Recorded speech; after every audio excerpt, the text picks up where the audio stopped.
All rise, please. Lead us in prayer and pledge allegiance. Father, we come to you this hour asking for your blessing and help us gather together. I believe that you will guide us in this meeting so that the positive results can be seen days, months, and even years after today. We pray that all communication clearly, truthfully, and calmly with each other and the public. Amen. I pledge allegiance to the flag of the United States of America and to the republic for which it stands, one nation, under God, indivisible, with liberty and justice for all.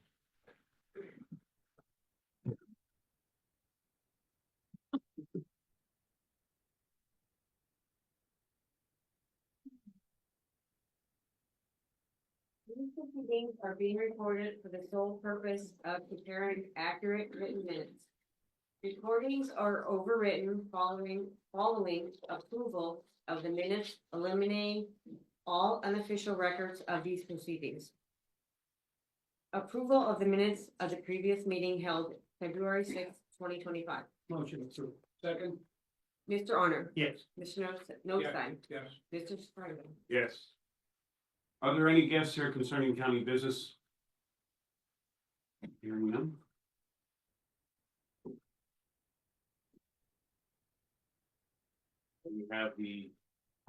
We had a presentation here, I think, No one here is there anyone from? Okay, well, with that, we go to adopt the proclamation for the FBLA for Jim Thorpe Area School District. Oh, second. Mr. Honor? Yes. Mr. Notstein? Yes. Mr. Spargo? Yes. And with us today, we do have another presentation here, and that is our coroner, Mark Smith, is here. He had asked if he could come into a commissioners meeting and give a report as to where the coroner's office and kind of give us an annual report. And obviously, we agreed to hear that. So with that, I will turn the mic over to Coroner Smith, and if you wish, you may come up to the hot seat. hot seat. I'm not sure. So, part of the coroner's responsibilities written in the state statutes that we must submit a annual report to the prothonotary, and we also thought it would be appropriate to include the commissioners on that as well. I forgot my thing.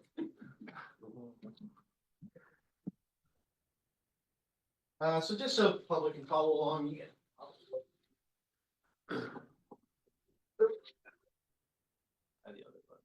there we go. So some of the key enhancements, some of the things we've done, it's been an interesting year. But we had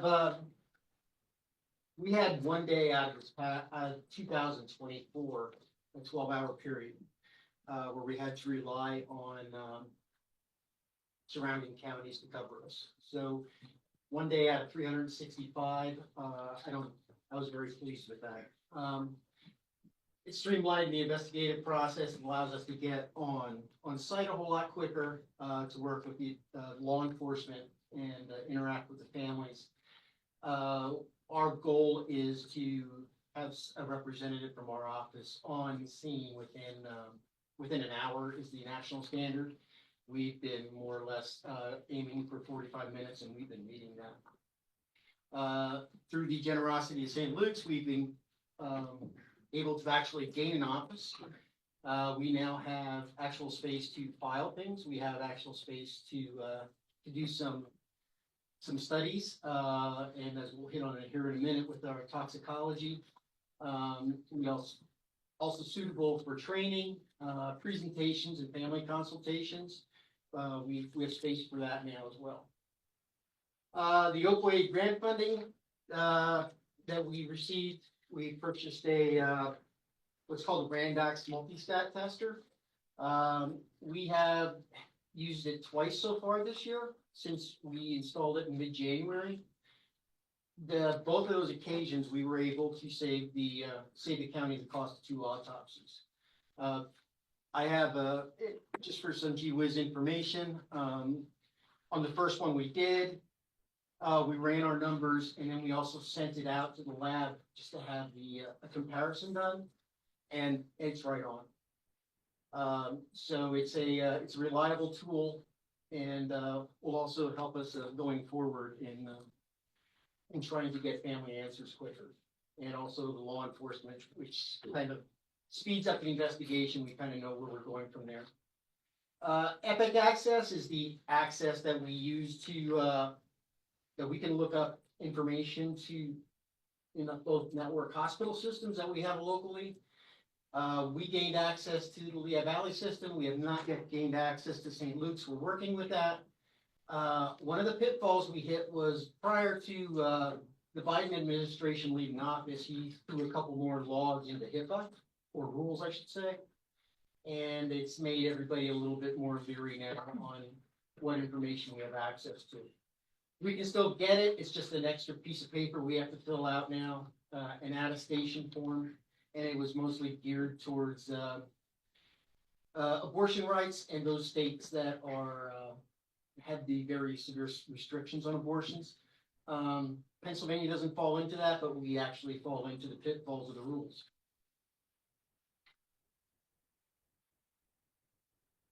Our staff, so we try to have a myriad of experience on the staff.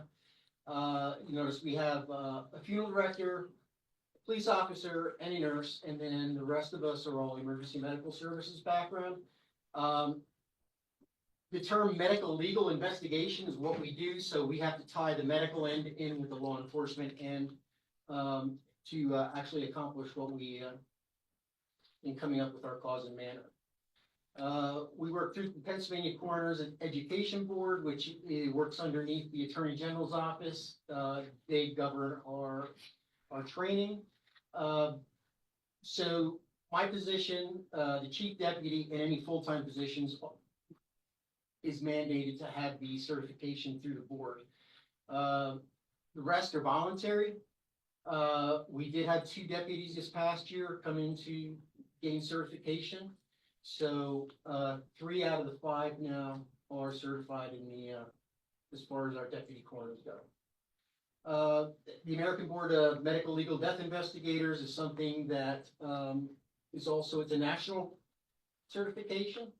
Hopefully by the end of this year, we'll be able to report that at least myself and Jason will have that certification. So some of the things that we're responsible for are obviously cause and manner of death is our main focus. We'll do what we need to do.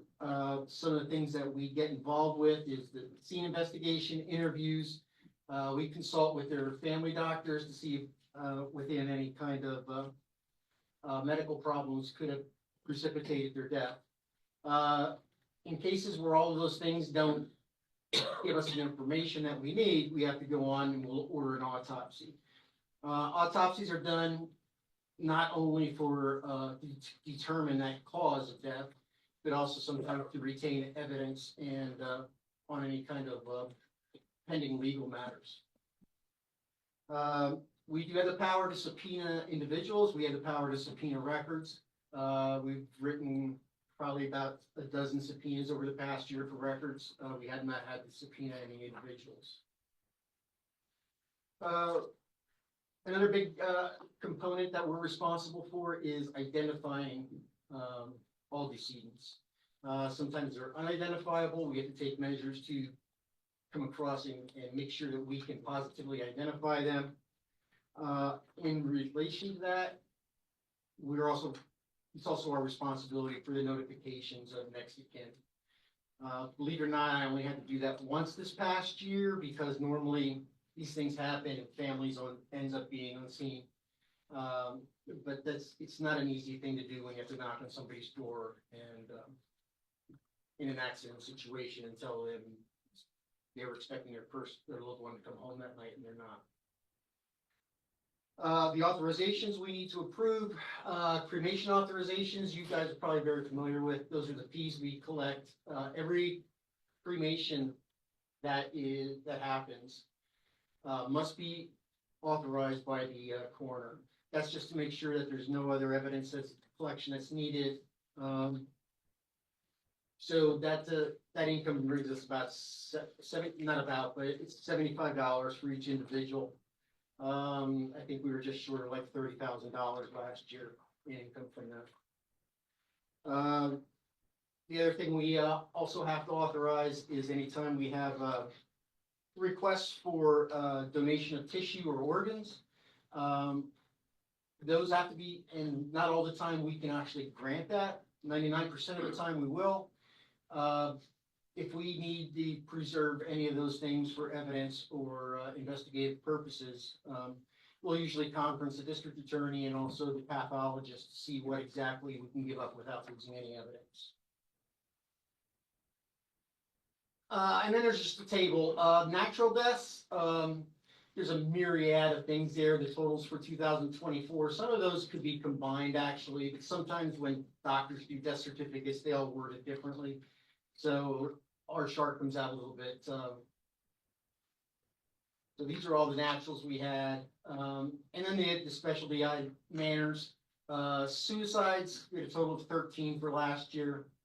Homicides, we had 1 homicide, and accidents. Accidents include anything on our roadways, anything that's not natural that was not planned that way.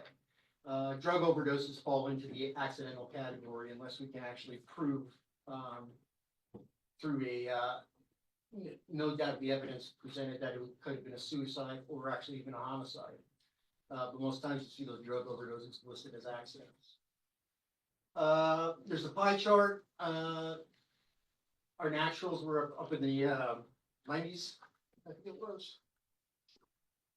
Can't read that from here. Yep. So 90% naturals, 7% of the accidents.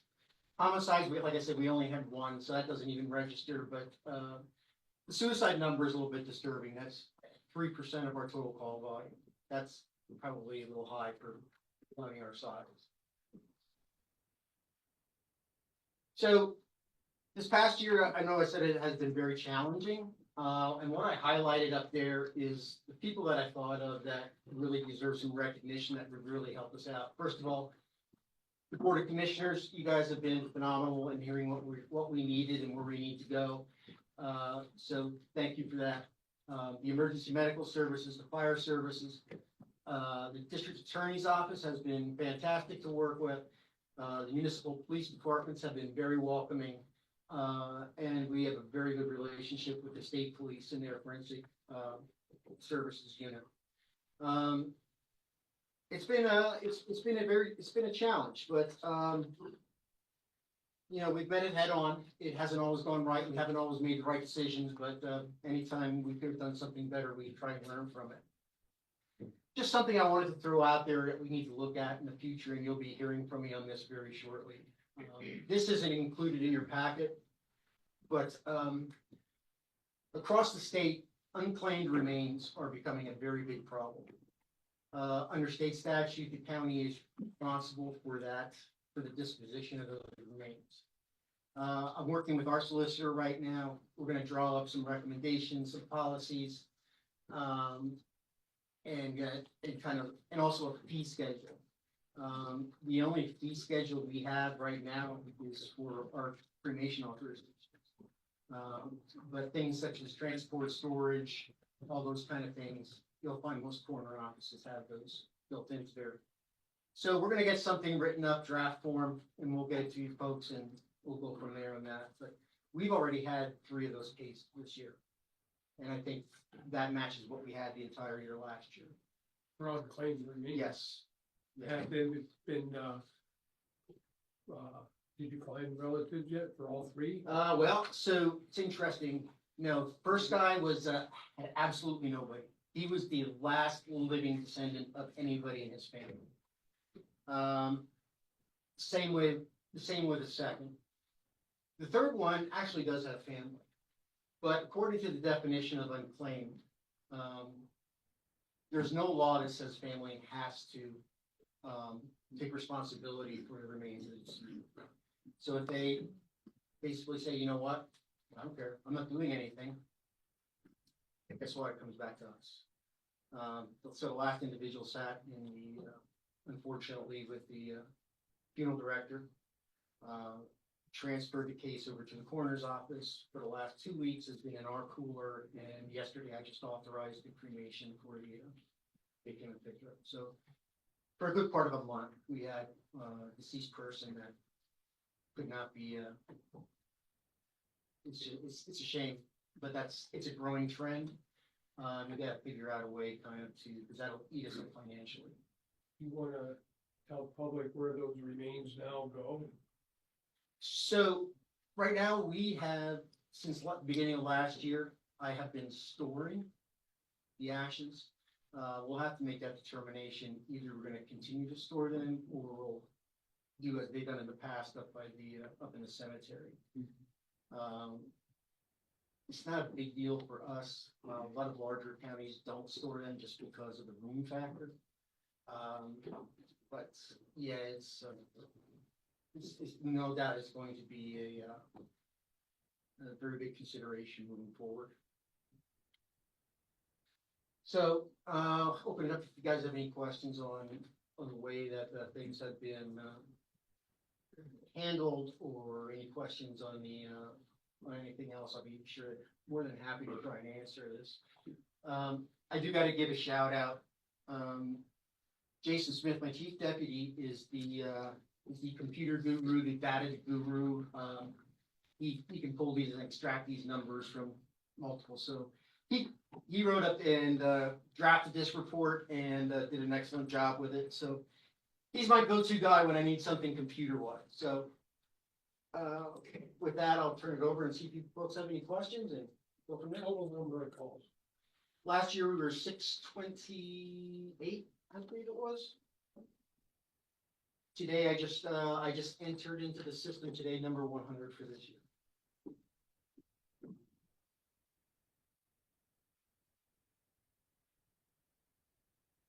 Those cases, for public notice, some of those can be rather quick, but the investigations can go. We had, in the month of January, we had 24 investigations in 1 month, which I hope that slows down because we can't do 24. The other interesting point is this year already, we've had 2 suicides, both suicides from veterans. I'm glad to see that the Randolph system is working out because time is money. Oh, absolutely.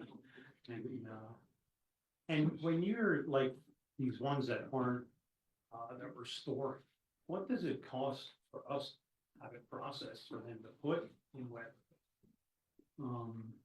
Well, I can tell you, so we would, we pay for the cremation fee, and probably the transport of the crematory. We also paid for the urn. Now, I have personally not put anything up in the cemetery in Weatherly yet, so I'm not sure if there's a cost, what that cost is involved with it. Is it per cremains, or is it, I don't know.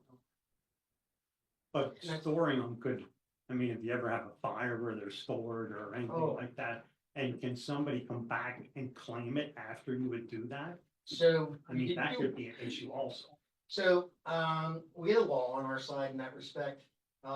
We will let people claim them after the fact, but they have to reimburse the county. So any, disposition that the county handles, family does not get a death certificate and family does not get the cremains back. If they wanna come and, reimburse us, we will furnish that to them, but up until that time, no. So there's not an estate involved in it, you're probably not gonna. Right, so if they find a life insurance policy or something like that after the fact, guess what? Without a death certificate, they're not going to, not gonna be able to. Money runs the world. Yep. The only thing I have, Mark, is thank you for coming in. I mean, we've been making short range and long range investments here with the coroner's office, and I thank you for that. Glad that you're sharing with the taxpayers of Carbon County where that money is being spent and how it's being used. So thank you for that and hearing all good things. The only question I would have is if I asked you right now, what's the number one issue that you face on a daily basis that we may wish to address? I think it's kind of a twofold thing. Transportation, number one, and which ties into the safety of the deputies going out on scenes. And, number two, actually, biggest thing is we have no clerical help. So I'm everything. I'm entering all the numbers. Jason's doing the invoicing for the cremations. We write up deposits when they come back in. The death certificates, usually in bigger offices, they have dedicated, clerical work helpers to actually take off some of that load. But those are the two big items that come to mind. Anyone else? Want to ask any questions right now? I don't know how long Mark's gonna be here with, obviously, if you hear by his numbers, he could be called any moment, so, Yeah, the 3% suicide rate, that was for 2024.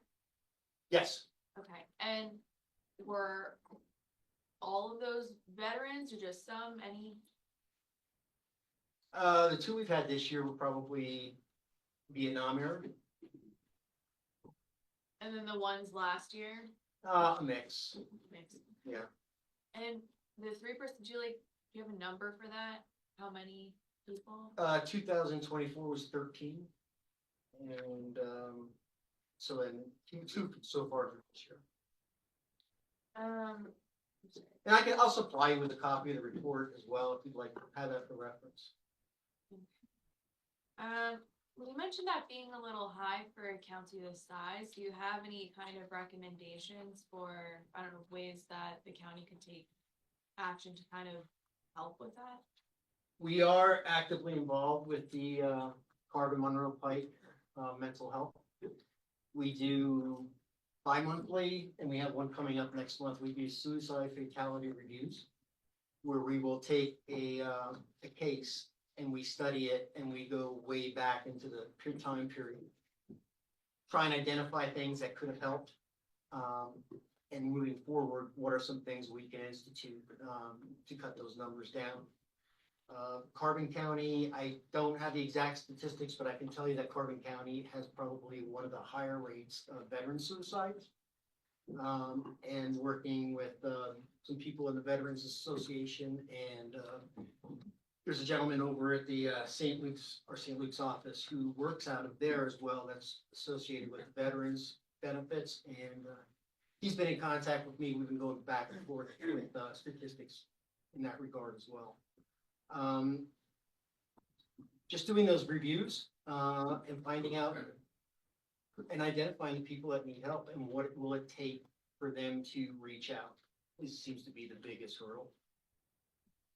And then with the unclaimed remains, I was a little confused. What action are you trying to take so it doesn't cost the county as much, or you get some sort of reimbursement? Well, so there's no real, we work very hard to try and get somebody to take responsibility for the remains. The ones that we don't, so we're paying for the cremation, we're paying for the disposition. If nobody ever comes to reclaim that, those cremains and those death certificates stay in our possession. So we have to store them, or the disposition will be a burial of the ashes. It comes down to a cost factor. Our society is changing. People just don't take responsibility for family members the way they used to. And it's a shame, but let me emphasize this though too. Even in those cases where we have to handle that, we still treat those people with the utmost respect and dignity in going through this process. It's not like we take them and throw them in the corner and just forget about them. They're handled with dignity. But we need to address it. What we need is a policy in how many days we're going to hold them before we can release them. And then also the tracking and the expenses of it. When you say release them, what does that mean? Like what happens to them if someone hasn't claimed them after a certain amount of time? So the normal state average, I think most places I've talked to is after 14 days, the coroner will take jurisdiction and have them cremated. And, so then we have two options. We can either store those ashes or we can actually bury them. So we're gonna have to make that determination as well. That's all I have, thank you. Sure. The county does own a cemetery up, on the property that used to be the county home, just outside of Weatherly, called Lorrytown. The hidden cost that we don't see is our maintenance department maintaining that cemetery, cutting the grass. We're looking at cleaning it up right now. We have a tree issue that has to be taken care of, and the stones need to be looked at. So it is a county expense that people don't really realize. And at one time, it was located at the county home because a lot of those people didn't have any funds or anything. And actually, they were buried there. The county is responsible for those deaths that, unclaimed, victims, et cetera. The one murder case over 40 years, well, 30 years at least, that was exhumed and through DNA finally found the killer of that person. They just talked about that earlier this week. So, yeah, those are the ones, this one, in this case, it was dumped off a highway in 2 cases and pieces, so buried and not forgotten, and finally they were able to exhume the body and identify it. I'm sorry, I do have one more question. How much, does each unclaimed remains, how much does that cost the county? Probably, so the cremation is probably $825 to $850. And then just tack on the clerical stuff for filing a death certificate and for, transport. So let's just round it up and say $1,000. What does that include terming, whatever it would cost? No, so to- and I don't know what that cost is because I haven't done it yet, so, that would be the only other thing to factor in. The thing I was looking at and probably will recommend is that we put out an RFP to probably a county-owned funeral home that can at least for us. And, by working with the same person, they might be able to do a little better for us. Thank you very much, Mr. Cronin. Thank you for your time. Okay.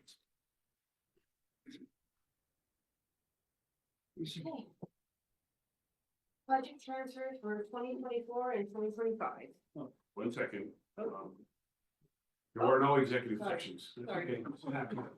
There were no executive sessions. That's pretty weak. Motion to approve the budget transfers for 24-25. Second, Mr. Arner. Yes. Mr. Notstein. Yes. Mr. Franco. Yes. Supplemental appropriations. Motion to approve.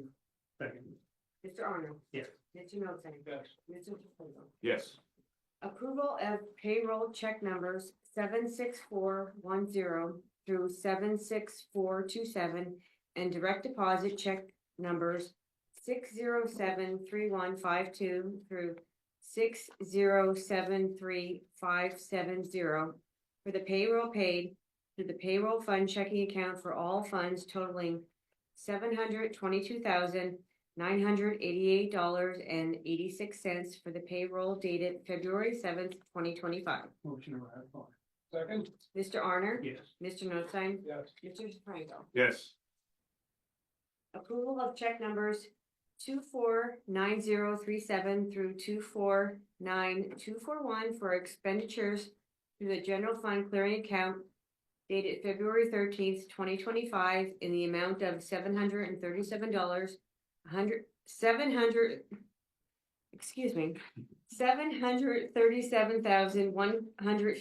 $737,159.96. Motion to ratify. Second? Mr. Arner. yes, Mr. Notstein. Yes. Mr. Franco. Yes. Approval of check numbers 249242 through 249409 for expenditures through the general fund clearing account as dated February 20, 2025 for a total of $1,234,834.49. Motion to approve. Mr. Arner? Yes. Mr. Notstein? Yes. Mr. Sefranco? Yes. There are two treasurer's reports. Motion to approve treasurer's report as presented. Second. Mr. Arner? Yes. Mr. Notstein? Yes. Mr. Sefranco? Yes. Personnel reports for the county departments. Motion acknowledged. Second. Motion to approve. Move. Oh. Yeah. Yes. County. Motion. Yeah, the first person. Mr. Arner? Yes. Mr. Notstein? Yes. Mr. Sefranco? Yes.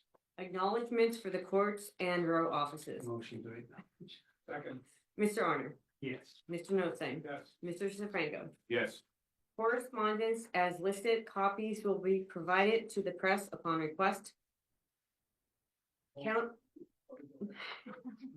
County Buildings and Grounds, agenda number 25-052, HVAC filters, Johnson Controls. Motion approved and executed. Okay. Okay. Okay,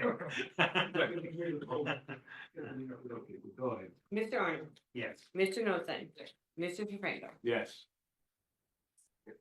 Agenda number 25-053, service agreement with Johnson Controls. Motion approved and executed. Second.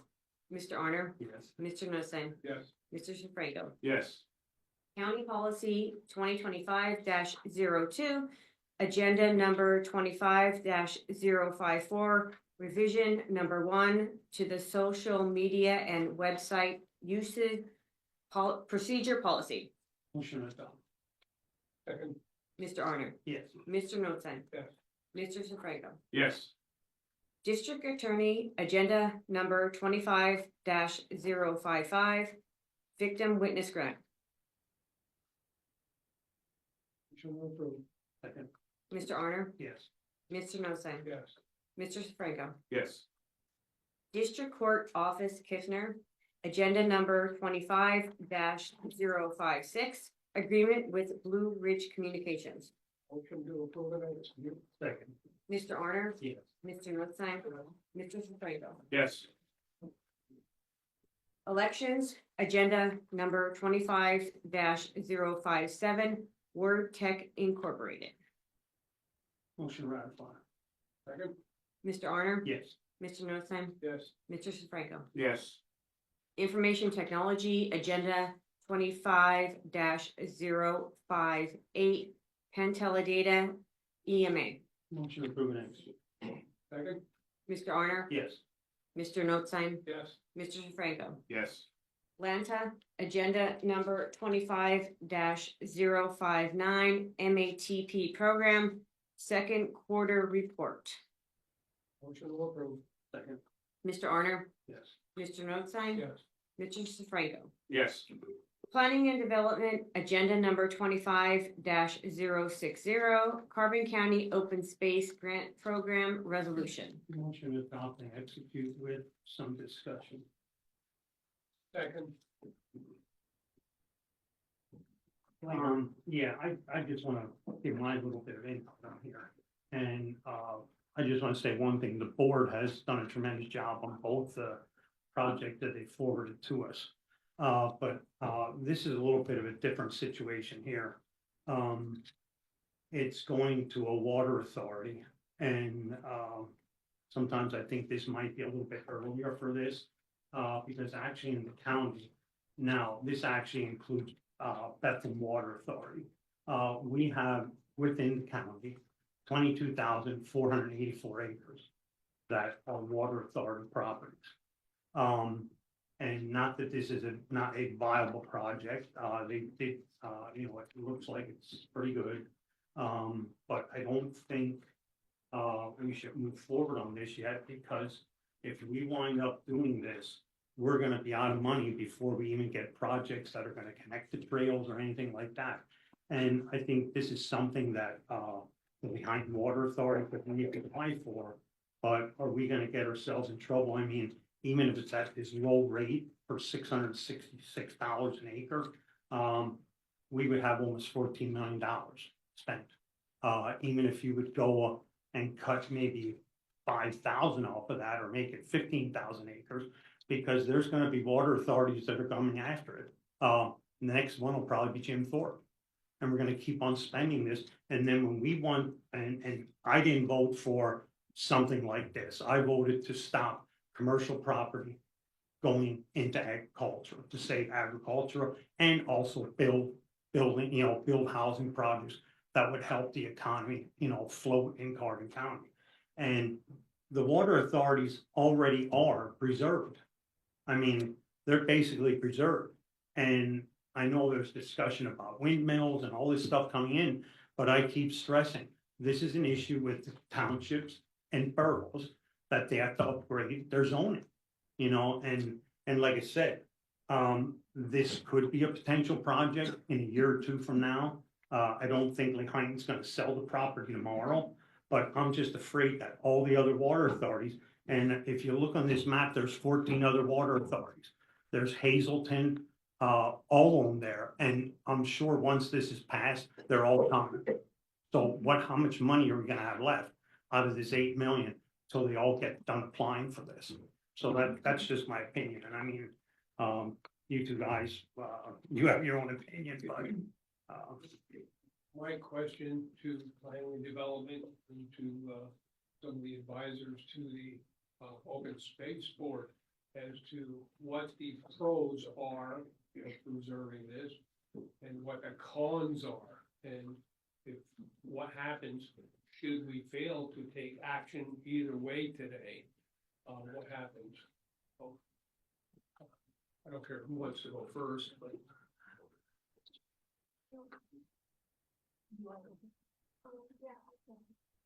So, one of the big pros. you want to come up here and make sure the mic is on.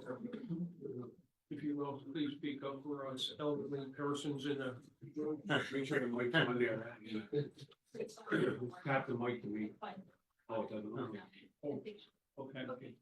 Well, one of the big pros would be that we would get to put a conservation easement on the land, which means that you guys could say what can be done on the land.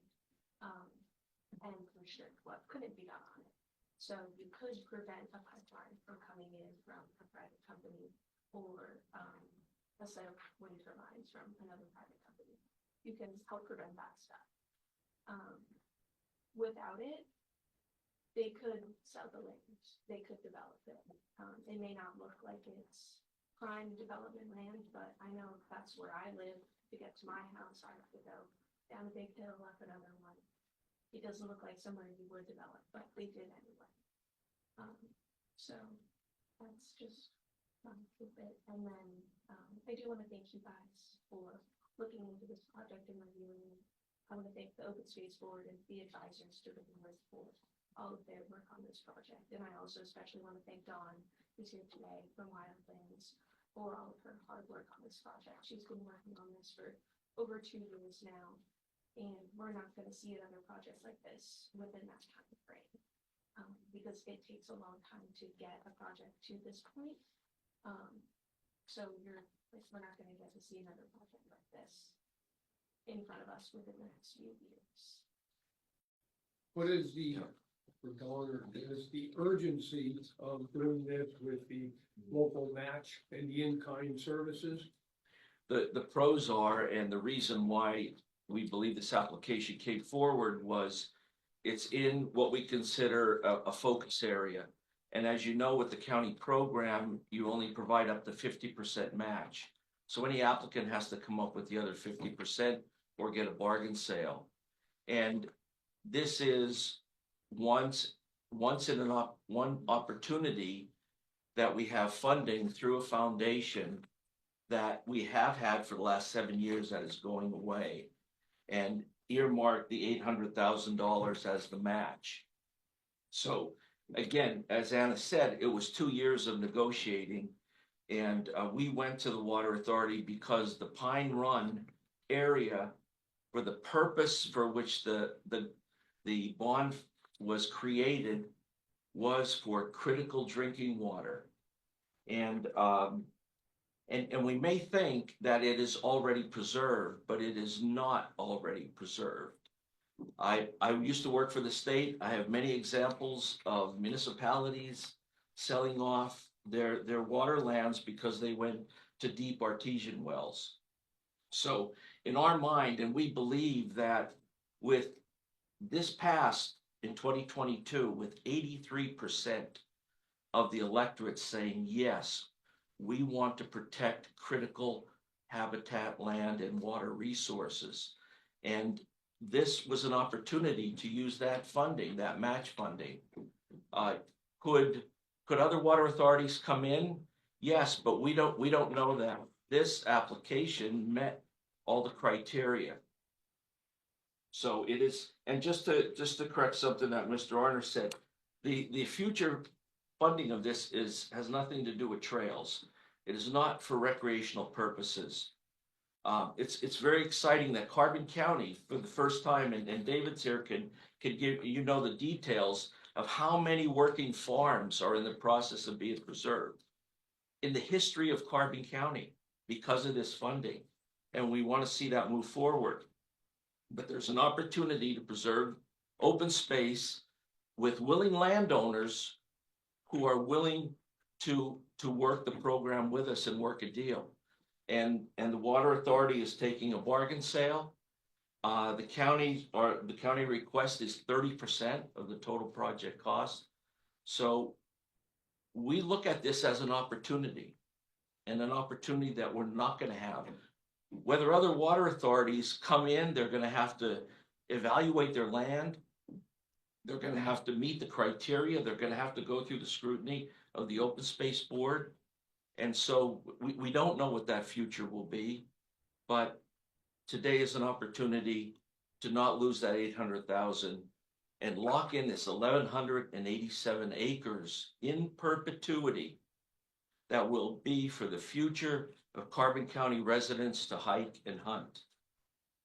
Thank you. The local matches. What's the possibility of the other water authorities getting local matches? That is more difficult because DCNR is the primary matching funds for future applications.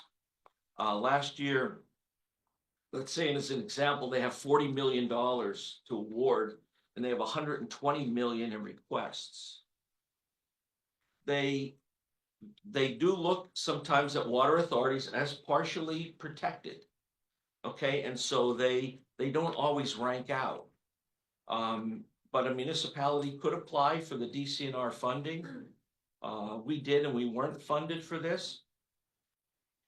So it could be a donated value. They could donate half.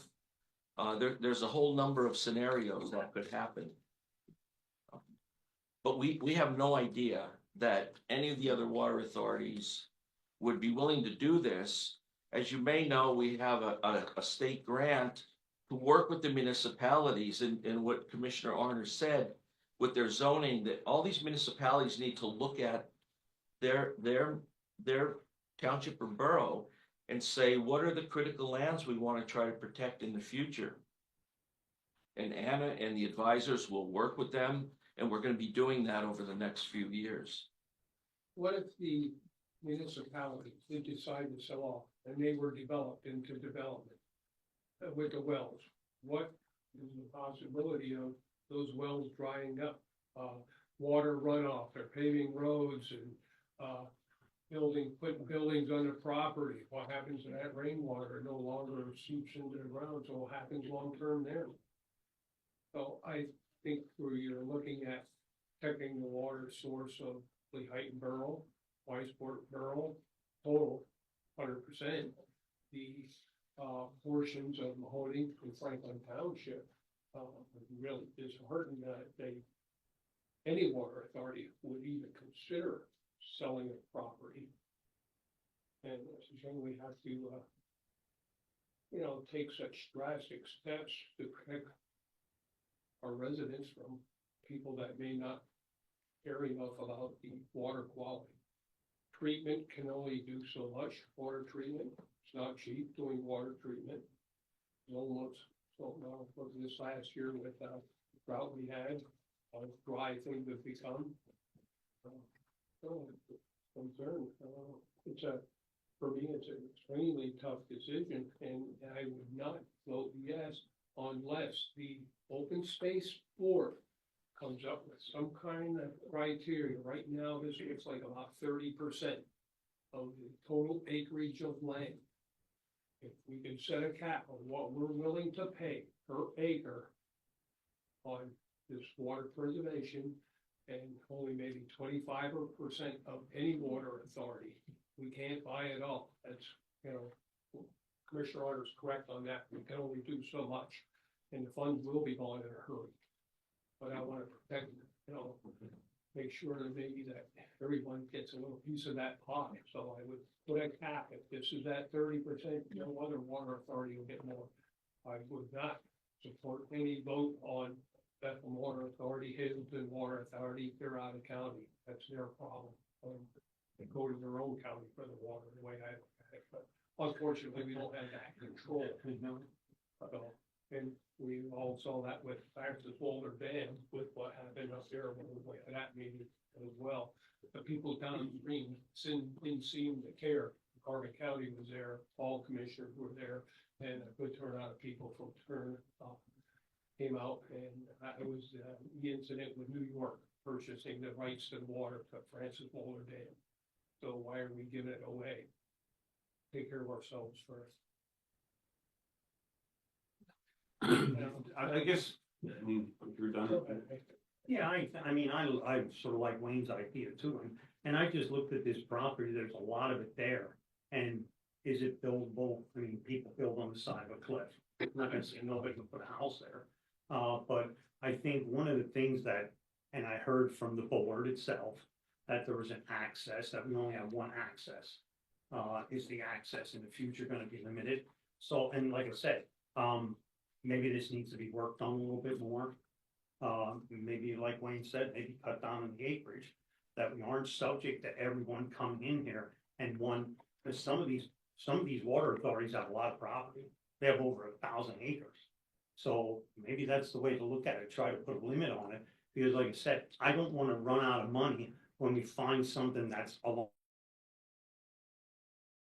And the referendum does say about preserving water and wildland, it's all there. So what the taxpayer or the voter asked for is there, there's no debating that.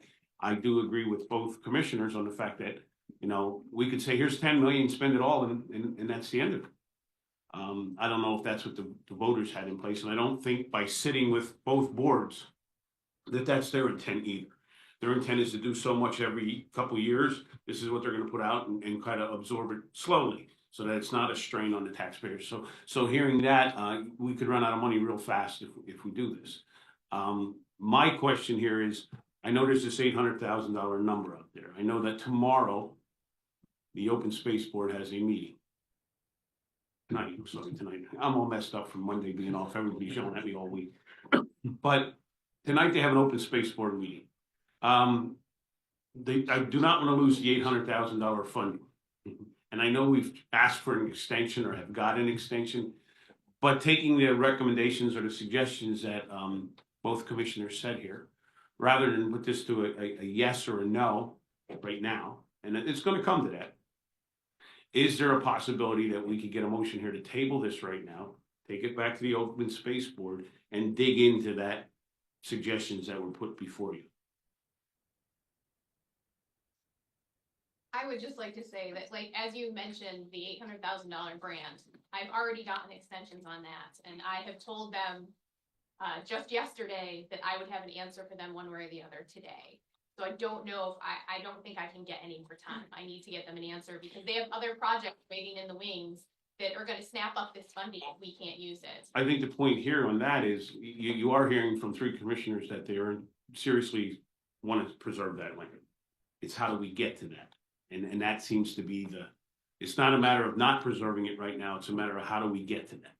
So, I know you're getting pushed from other areas, but if they're as concerned as everybody else.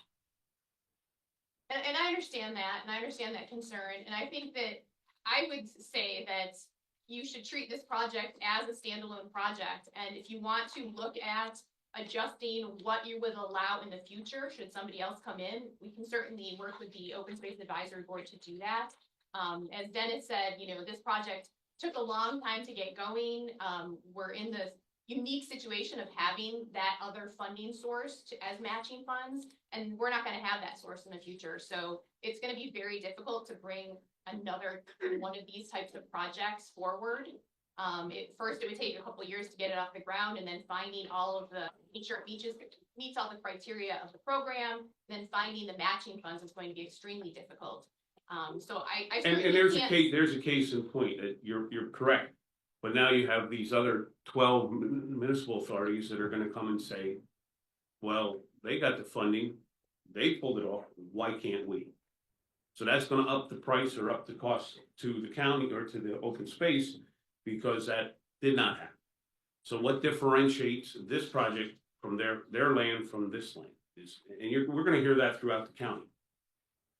Right, but I think you're making a huge assumption that these other 12 water authorities are gonna come into Mara with a project ready to go. We envision this 10 million over a 10-year period. There is funding for ag as quickly as they could process those farms. We don't know of any applications that are gonna come in. We have an open application period now. We know of 0 projects ready to go. I think all of you know that when you're dealing with a real estate deal, timing is critical. In this case, the water authority's not going away, but when we're dealing with a project with a private individual and the timing is there and all the pieces of the puzzle are put together and presented, timing is of the essence. And in this case, with this 800,000, timing is of the essence. And also, for any project that comes in, it can't just be the water authority coming to the Open Space Advisory Board and saying, I want to put in an application. They need to work with an eligible applicant. So most likely in the case of the water authority, that would be a conservancy or a land trust that they would need to come to. And so they just can't come in and say, hey, we want to do this. They need to work through the process and work with an eligible applicant, whether that, eligible applicants are municipalities and land trusts. And So in this case, then I it would would ask likely be you, a land trust. when the open space was voted on the referendum and this took 2 years, who reached out to who about this piece of property? This piece of property was, as Dennis mentioned, it was located in what we call a focus area. So we did an assessment of the Upper Lehigh River watershed as part of funding that we had for the Delaware River watershed initiative. And we identified areas that were very important to preserve in order to protect water quality. And this project was in one of those areas. So based on that, what other areas have you identified?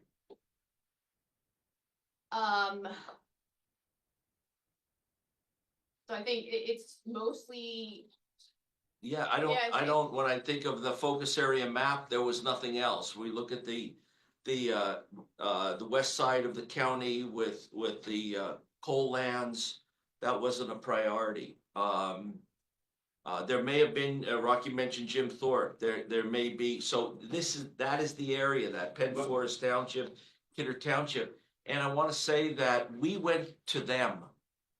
We explained to them what a conservation easement is and why we wanted to protect their property. So it was initiated by us because we have this pot of money sitting there from this foundation who will provide the match. Because I don't know where these other water authorities are going to get 50%. So I think there's some huge assumptions. We don't know what the future is. I don't believe this 10 million is going to get eaten up quickly. It took us 2 years to get to this point. And it's going to take years for somebody else to line up a project. And that's what I'm getting at, Dennis. I think that, I understand the value of preserving the land. I don't specifically like the fact that the county, as long as the municipal authority and the boroughs are agreeable, because I don't like county government reaching into telling local government how to operate, just like I don't like the state telling us how to. It happens all the time. So I don't want to complain about them far reaching and us putting putting checks and balances there that they haven't already agreed to. So that's already been done. My concern is that if it took 2 years to start this, open space isn't around that long. So this started long before that. Yes, So that's why I'm asking, with that being done, obviously there were other studies done. Is there any other land when you did that prior to the open space that you feel might come up on this criteria? You don't have to give me a name, yeah, but not that we know of. We just completed a project a few years ago along Drake's Creek. And that was prime, Drake's Creek, a prime EV trout stream. And it was adjacent to game lands and we flipped it to the Game Commission. There's an example of critical, there's beautiful trout streams here in Carbon County and we would love to preserve them. So the opportunities are endless and we don't know what's gonna come in. Right now, we haven't heard of anything in the queue or even being discussed with a willing landowner. So I don't see that urgency and I feel there is funding adequate to cover this project. well, we could beat the horse. I will make a motion to table and return our questions back to the open space if somebody wants to entertain a second.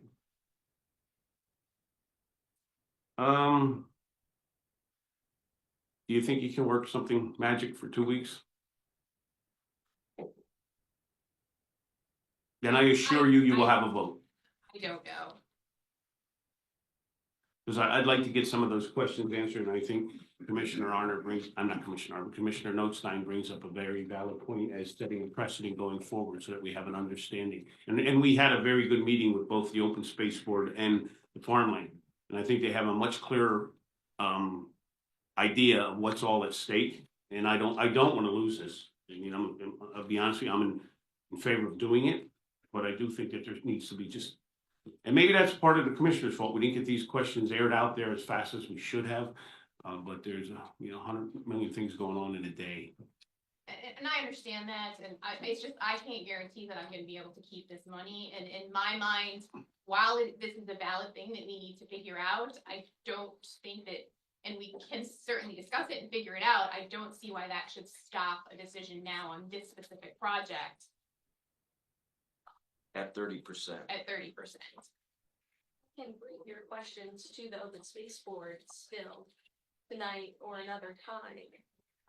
And that can go off of your decision today, like a 30%, bring the rest of them down to 25, whatever it is you would like to see happen. But I don't think that. Without that, well, and you cannot guarantee that today, but that would be the stipulation on any other grant applications. It will not be above, let's say, that 30%. It will not be, or don't even bring it to the table unless that, don't waste your time doing something because that's all you're gonna get. And you guys will, of course, have the opportunity to make that decision when those times come as well.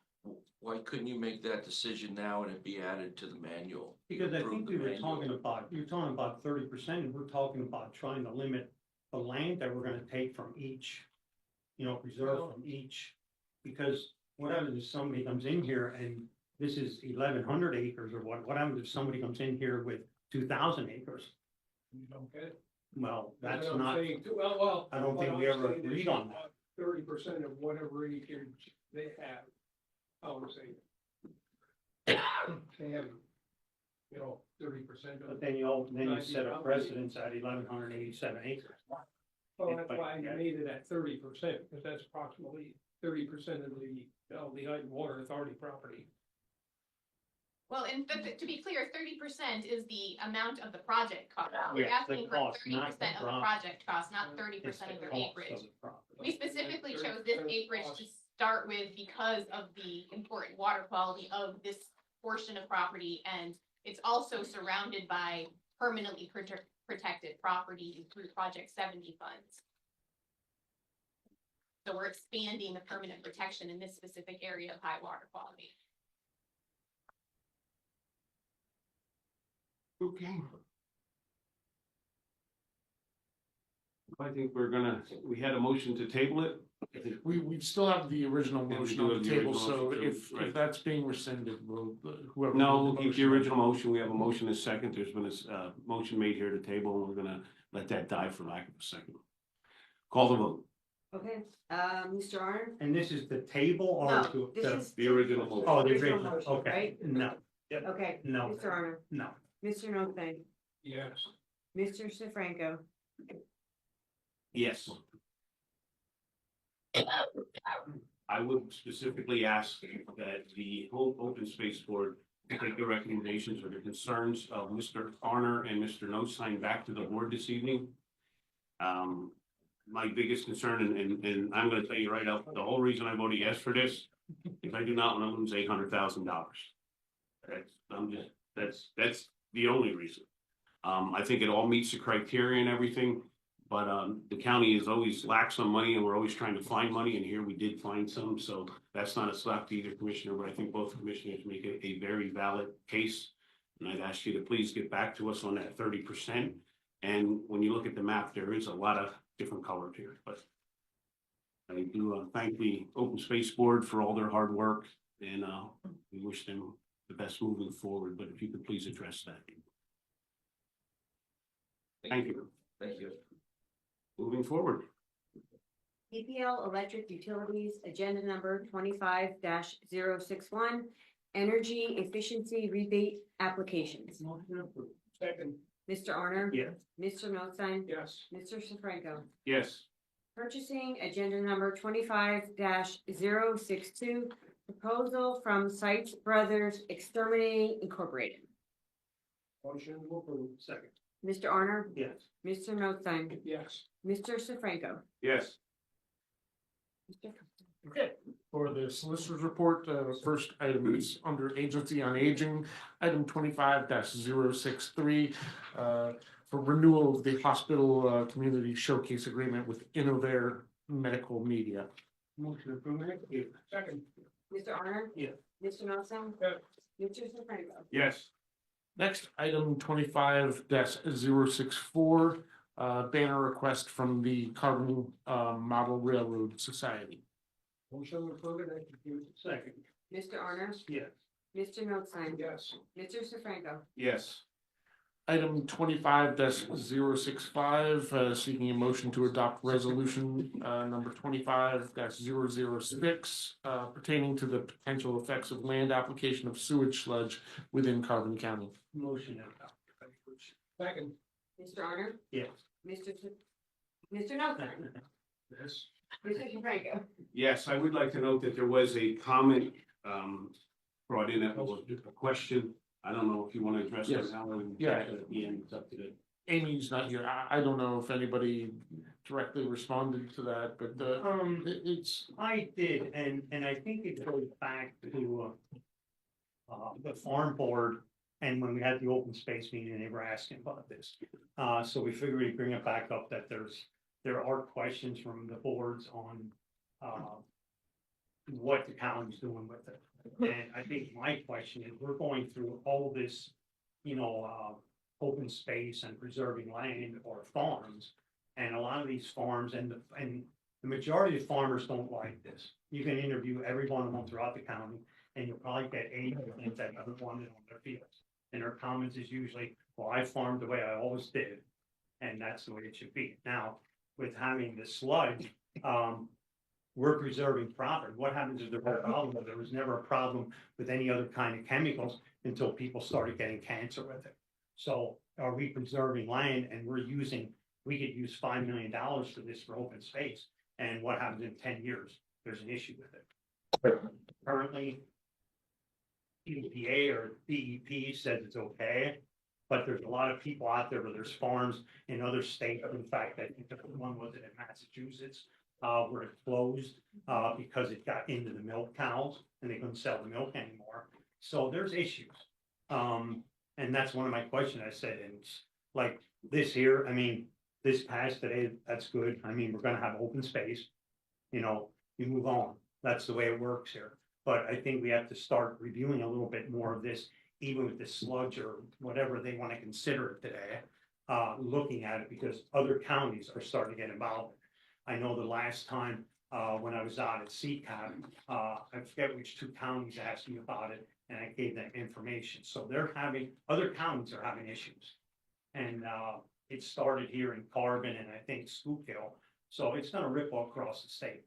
And it's gonna be issues with every county. So I don't know what else Yeah. I can Well, answer with that. I mean, just to, just kind of maybe give a quick overview in broad strokes. Proponents will call it biosolids, but, most agencies do call it what it is, sewage sludge. It's, human waste. And the problem is it has to be disposed of somehow, and there are different avenues and different cost points for how to address it. To incinerate it, to bury it, to try to incorporate it into building materials. And one, the most, the one that's in front of us right now is turning it into fertilizer, which the benefit is that it's essentially free fertilizer for farms. But we don't know the effects of this because there are some unique things about using human sewage sludge as opposed to cow manure or something like that.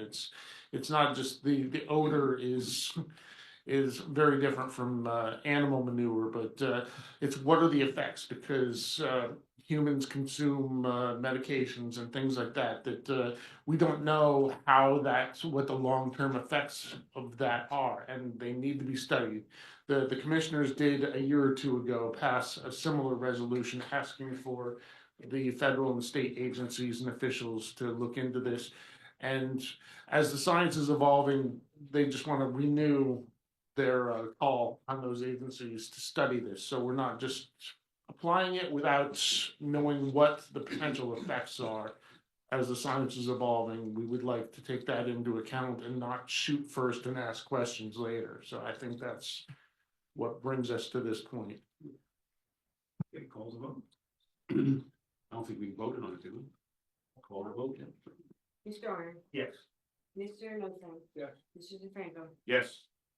All right, lastly, item 25-066 under tax assessment, seeking a motion for approval of payment of a refund of county real estate taxes due to the correction of incorrect acreage on the subject property. Motion approved and maintained.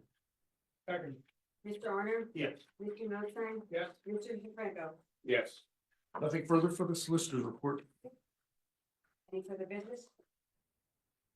Commissioners reports? Nothing at this time. Mr. Honor? No. Mr. Notstein? Second. Okay, Mr. DeFranco? No, not today. We have two more to finish up. Thank you. With that, I think we will adjourn commissioners meeting and we'll move to the election board. This will not take as long.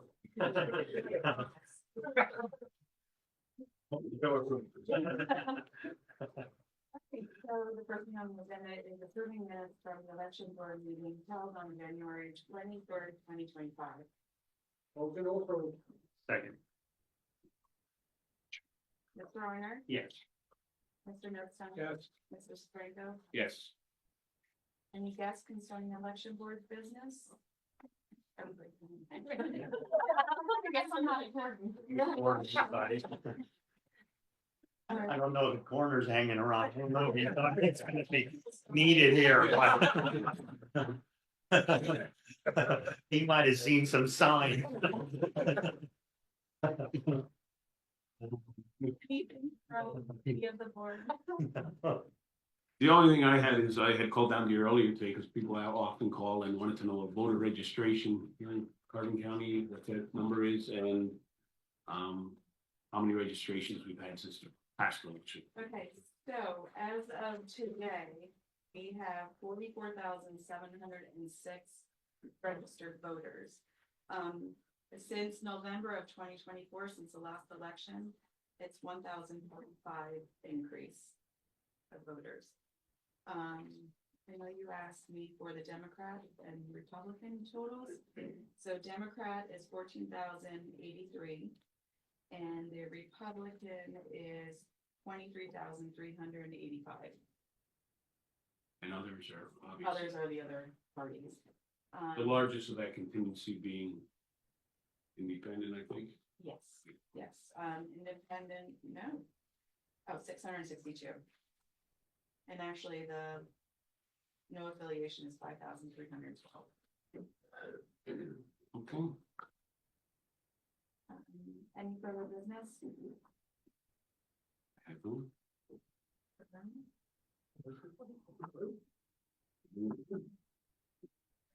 Next, we will have our financial.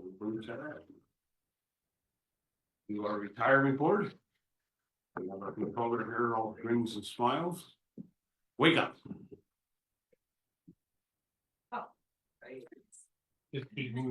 How long do I have? I know you guys have- Like, So. it's, maybe 7 minutes, not. No. Last time, this last. There's some meetings you just have to have those discussions, unfortunately. Yeah. Everybody, nice to see you. We are going to go through the fourth quarter. We're gonna talk a little bit. I'm gonna go through the Oh, sorry. agenda first. Sorry. Approval of the minutes of the previous meeting held January 23rd. Motion. Mr. Zelinka, Yes. Mrs. Herman, yes. Mr. Arner, Yeah, Mr. Notstein, Yes. Mr. Sefranco. Yes, Any guests concerning retirement board business? No. There were no executive sessions held. Motion to ratify warrant checks number 41133 to 41146 and direct deposit number 7030322 to 7030749 for January. Motion approved. Second. Mr. Zelinka, Yes. Mrs. Herman, yes. Mr. Arner, yes. Mr. Notstein, Yes. Mr. Sefranco. yes, Retirement activity for January. There were 5 retirement refunds, 2 superannuation retirements, 1 voluntary retirement, and 1 disability retirement. Disbursements for January, monthly benefits was $516,186.70.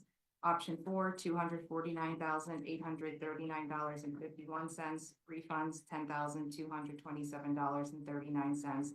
For a total disbursement of $776,253.60. Portfolio value as of January 31st was $92,818,598.38. No correspondence were received. Anything for the solicitor's report? As usual, no. And today we have our investment manager, Sarah, with us. My turn. Good morning. Let's quickly put that.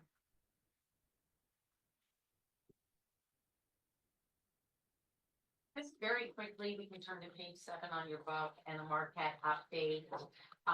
We take that mailed out. We are having a Pittsburgh event, a research event. You're all invited. I know it's at the other end of the state.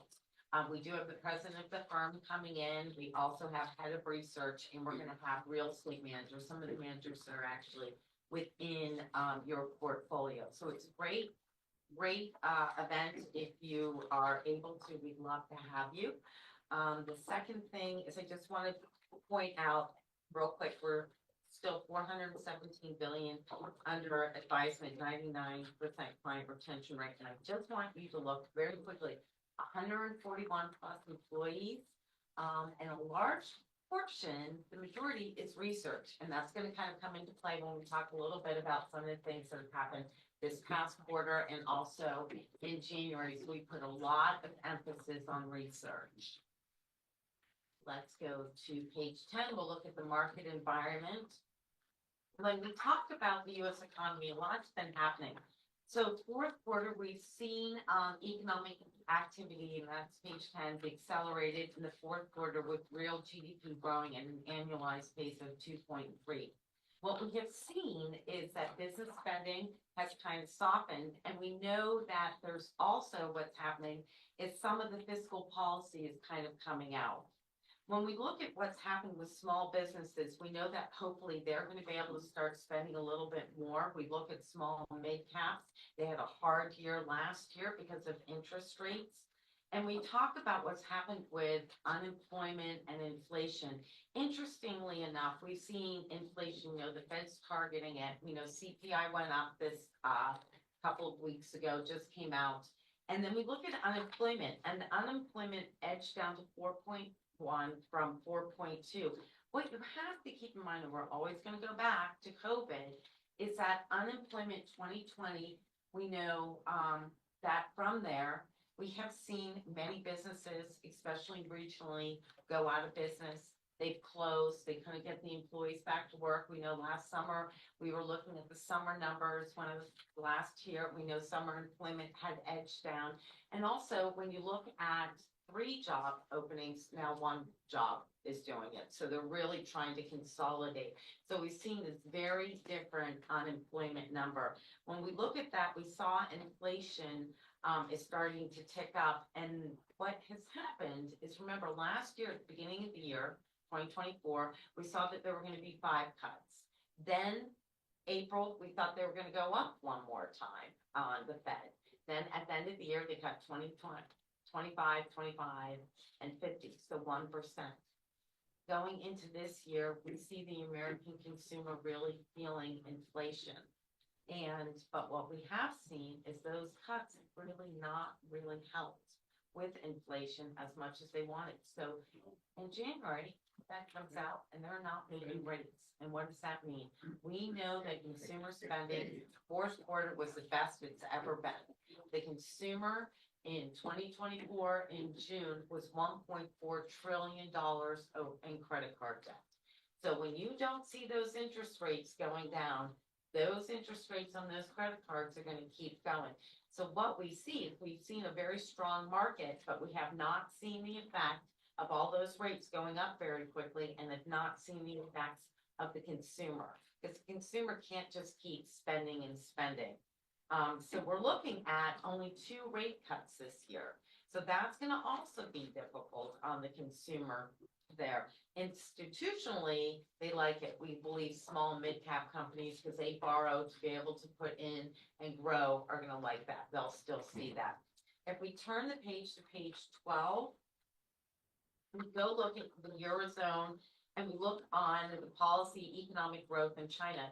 So last year in Europe, they cut the Europe key bank cut and thought that those interest rates would help. Remember, most European mortgages are adjustable mortgages, meaning that they just reset because property is so expensive over there. But we look at what's happened in China. China has put so much stimulus into their economy, and it is still not bringing their economy up. And I think we kind of think that's really strange, because everything in this room, half of it's probably from China. And, we look at the tariffs, in the morning, tariffs are in the afternoon, tariffs are gone. And we've seen a lot of volatility within this market. We know that there possibly will be tariffs, but we also know that we're still going to import from China. But China's really had a weak demand in growing due to the poor real estate market over there. And that does have an effect on the global economy. As you can see, we'll talk about the asset classes. So in third quarter, all of those greens were positive. So we really had a negative quarter. And I think that's interesting, because usually the fourth quarter in an election year is kind of not volatile, and it's usually kind of a positive quarter. It was for U.S. equities, but not for anything else if you look below. And a large part of that is the wind was kind of taken out. We know that the day after the election, the market bumped up like so many points, and then it kind of leveled out. So we did see a lot of international and global, and we really have to kind of remember that when we look at performance, really struggled. And then you look at real estate really had a tough quarter, but they were still up 5%. Global infrastructure was down 5.7. So we've seen a lot of these developed countries and emerging markets and international kind of struggle. Strong dollar, and we also know that it's just been a very hard environment for them. But hopefully in the next 1 to 3 years, we'll see that kind of starting to pick back up. If you turn the page, and this is where you have to kind of understand what happened in the market to understand your performance. Look at consumer discretionary, up 12%, 27.4%, but energy was down, and healthcare. Healthcare has really lagged, and one of your managers had some really big healthcare picks and did not do very well. Look at financials, financials were up 30.6. They're gonna probably come back down, they're just making money, loaning money because of the interest rates up high. We know value underperformed growth yet again, by nearly 19 percentage points. You know, we take a value tilt, that has helped you over the years in, performance, because that actually protects you, in a down market. And then what we've had is the Magnificent Seven, and we need to talk about that. That's your NVIDIA, your Amazon, your Facebook. So what has happened, these mega growth stocks are responsible for the growth of the S&P 500. And they are actually, the number of stocks that outperformed the index was less than 30% in 2024 and the lowest figure since 1999. So these several stocks are moving the market up, and they will also move the market down. Last quarter, we looked at earnings, so they were really high. They are the majority of the earnings in 2024, and we look at 2025. Eventually, they are going to lower their earnings. They can't just keep going. And you look at the bottom, we're gonna go real quick at the bottom of this and go back up very quickly. Look at that bottom, hyperscale revenue growth. This is interesting. So the hyperscalers, the Google, the Meta, the Amazon, the Microsoft, would need approximately 400 billion in new revenue to earn their traditional 50% gross margin unprotected 250 billion. So what it means is it's not going to continue, but we're just going to go back up to page 14. But what you do is you look at the bottom and you look at that S&P 500 versus the S&P 500 equal weighted. S&P 500 is all the 500 top stocks within the market. And then those are your large cap stocks. And then you look at equal weighted. And what has happened is usually the equal weighted, when you do that, will outperform the S&P 500. That has actually changed. What has happened is the S&P 500 index is marked at 6 quarters of outperformance over the past 8. For the year, cap-weighted index beat the equal-weighted index by more than 12 percentage points. So keep in mind, when you look at your performance, you're asking your managers to kind of outperform the relative benchmark while 7 to 10 stocks are moving this market. And you don't want your manager just holding those 7 stocks, because eventually they're going to go down and they have the volatility. If they miss earnings by 0.5 percentage point, you've seen the market go up and down a lot. That being said, you still have exposure. All your managers have exposure to them. But when we look, it's a very, very difficult environment for your managers to outperform their benchmark. Are there any questions on the market? Probably the fastest market overview I've done in a while. Let's talk a little bit about how you did. At the end of December, you were at 91.5 million, and as of end of January, the sales figure is 92.8 million. You had the year, so the fourth quarter was negative a little bit of 1.4, and you lost about 1.3 million. But for the year, you had a fund return of 10.5%, outperformed your actuarial assumption. It did exactly what it's supposed to do. It's that actuarial assumption. And you had a net investment gain of 9 million. And since inception, you've had an annualized return of 9%, annualized 2% over your actuarial rate of return, and net investment gain of $90 million. Unfortunately, you just keep taking money out every month with the benefits. Your benefits are really what's killing you. But if you look at that, you've been able to take that money out. You've had positive attribution for the quarter from manager DFA, Bard 4 Plus, and defensive equity manager. That is defensive equity manager Parametrics is the one that you did diversify in. You had low investment managed annualized fees, and you had a value tilt within U.S. equities that really kind of detracted in all, and also your non-U.S. equity. And you can just look very quickly. While you did not outperform your benchmark for the year, I want you to go look at the 3-year, and I think that's really important. In the 3-year, we had a double-digit down year, and we still kept you right on that benchmark, and that's what we do. When it's a really volatile market and it's down, we protect you. And that is net of our fees, net of your custodial fees, net of any fees that come out, so that's your true net. And you can see, since inception, you're 9% versus 9.4. That's all we want to do. We said, we're never usually going to outperform. Some years we do in an up market, but we want to protect you and we want you to be able to meet your benefit payments there. Okay.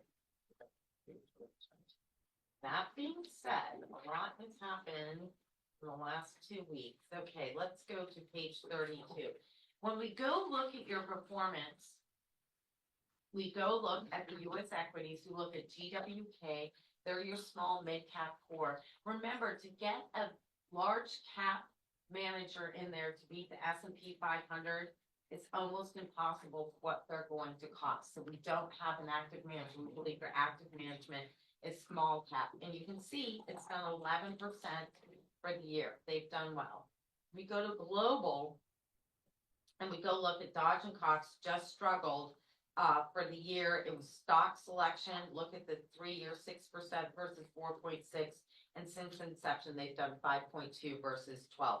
And that has something to do with the market conditions internationally and globally. And also remember, they're a value stock. They have done extremely well. It was just not their year.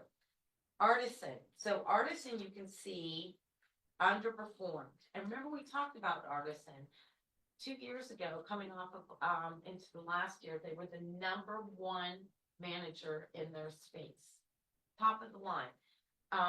When we looked at them this year, last week, we decided to cut the position in half. That is, nothing has changed with the portfolio managers. We're going to talk about another manager in here. They outperformed the market. You can see in your January that we handed out. They outperformed the market by like 300 basis points. But what happened is they're not doing what they want to do. So what we've done is we've actually put in the manager, WCM Investment Manager. It's a mutual fund right now. We put the half of into it. They're defensive. They're very concentrated global manager. They've been around since 2008. They've been completely vetted by, the research, and this is where research comes into play. They go in, remember, we did over 3,000 meetings with our managers and prospective managers last year. We went to Europe to meet with managers. So, we make sure that when they are on board, they've actually been extremely vetted. They're going to do a CIT for us from Marquette because we're putting so much money in there. It should be available by mid-April. And at that point, we'll see where Artisan is reacting with this, how it looks in the management, in performance. And then we'll either determine to go into WCM or just stay where it is, half and half there. Go to non-US equities, page 33. DFA did very well for you. They protected you in the down market. Oh, sorry, I removed it. There we go.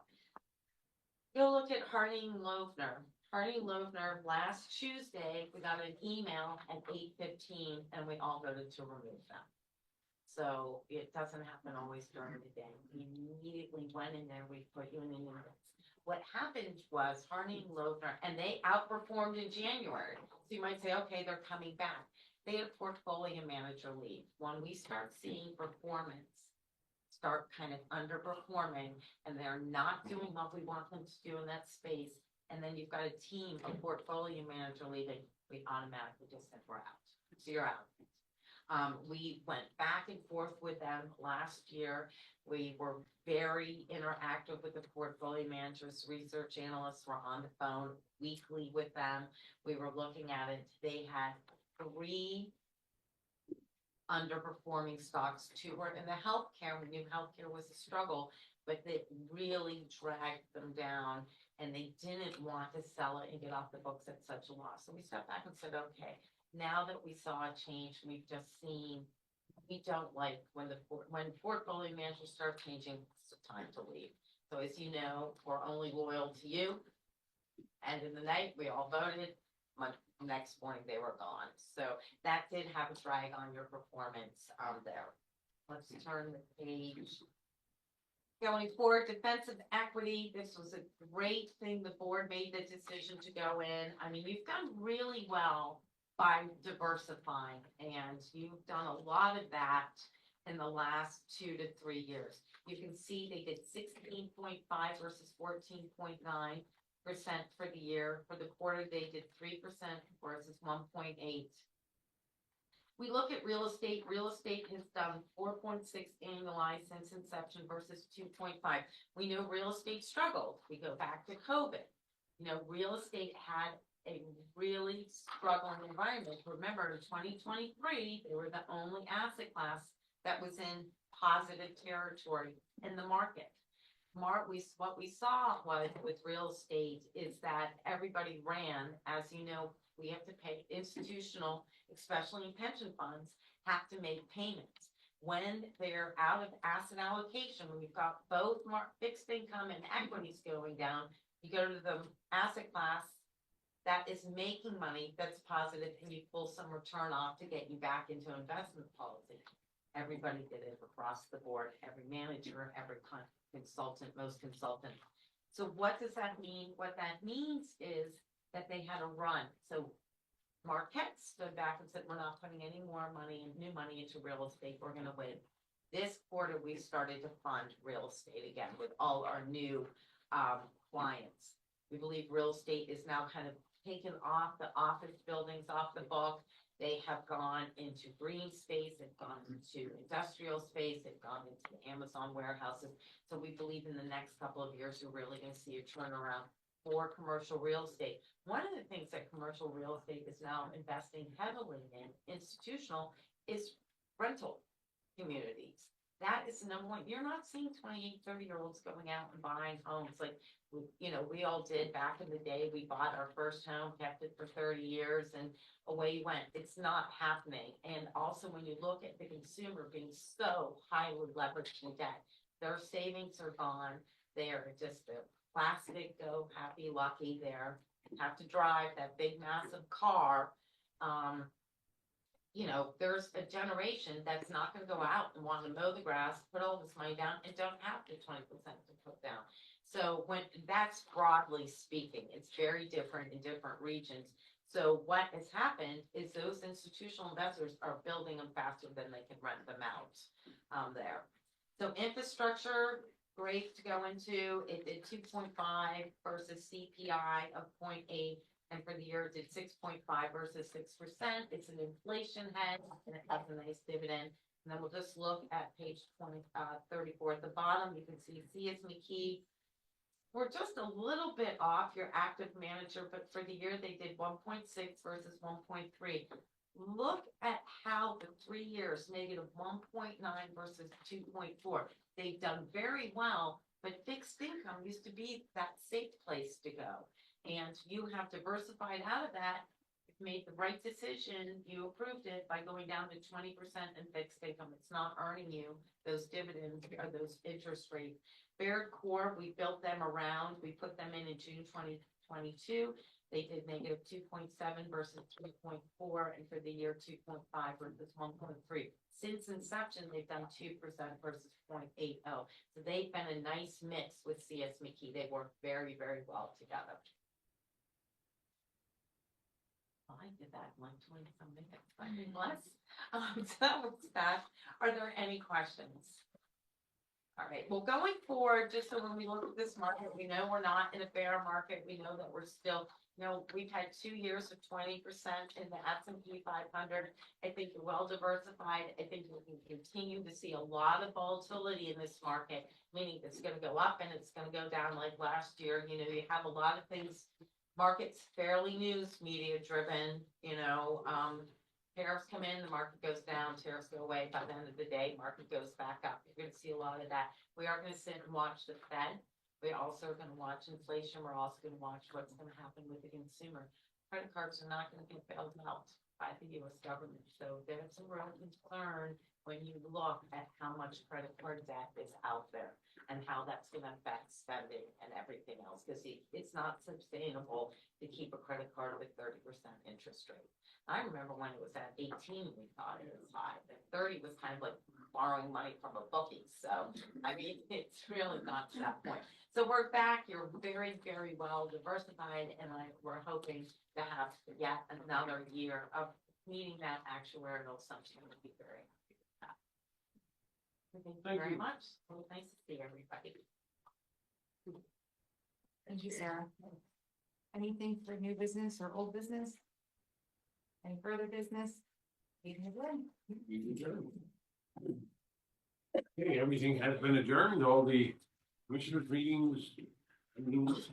We have the Times, TV 13 with us today. Any further questions?